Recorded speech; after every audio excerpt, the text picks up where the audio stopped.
Daydream, anticipazione episodio 85. Uma, per liberarsi di Sanem, chiede aiuto a Pauline. In questa puntata, mentre Sanem e Jeanne parlano tra loro, Emirè telefona al fratello. Lo avverte che la sera stessa la madre vuole parlare con loro. Jeanne dapprima è riluttante, ma poi Emirè lo convince ad accettare. Inoltre lo avverte di aver parlato con l'avvocato e di aver saputo di poter far causa ad Aileen grazie al filmato della telecamera. Poco dopo Uma attende qualcuno seduta in un locale ed ecco arrivare Pauline. Pauline intanto è sorpresa dalla chiamata di Uma. Quest'ultima le dice che Jeanne ha bisogno di una donna bella e forte come lei accanto.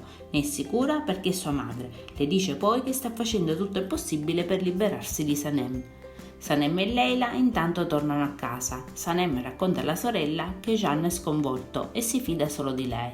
Leila invece le riferisce che Aileen l'ha ingannata riguardo a lei ed Emirè. Sanem le chiede allora se si pente della scelta che ha fatto, ma lei conferma di essere sicura di aver fatto la scelta giusta. Sanem poi dice alla sorella che ha intenzione di realizzare una nuova campagna pubblicitaria. A casa di Vit avviene l'incontro tra Uma e i suoi figli. Jeanne dice che ascolterà ma non ha molto tempo. Lei racconta che il loro padre l'ha tradita con la sua assistente e per questo lei ha divorziato. Loro erano troppo piccoli per capire questa cosa.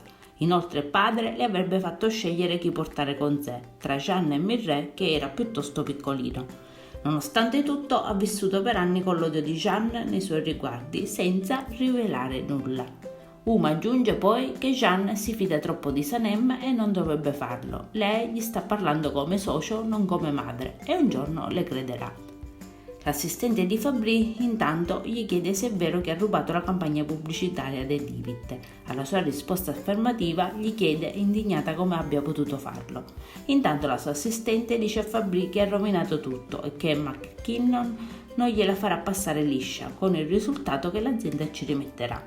Fabri le fa presente che l'azienda è sua, così come la reputazione. La sua assistente allora decide che non sarà più a suo fianco. Nel frattempo Sanem avverte Deren, seduta sconsolata sulla panchina di un parco, che vuole preparare una nuova campagna per McKinnon. Sono a lavorare a casa sua e Jeanne non ne sa nulla, ma non c'è tempo da perdere se vuole partecipare pure lei. Poi telefona a McKinnon e lo convince a concedere loro un'ultima possibilità.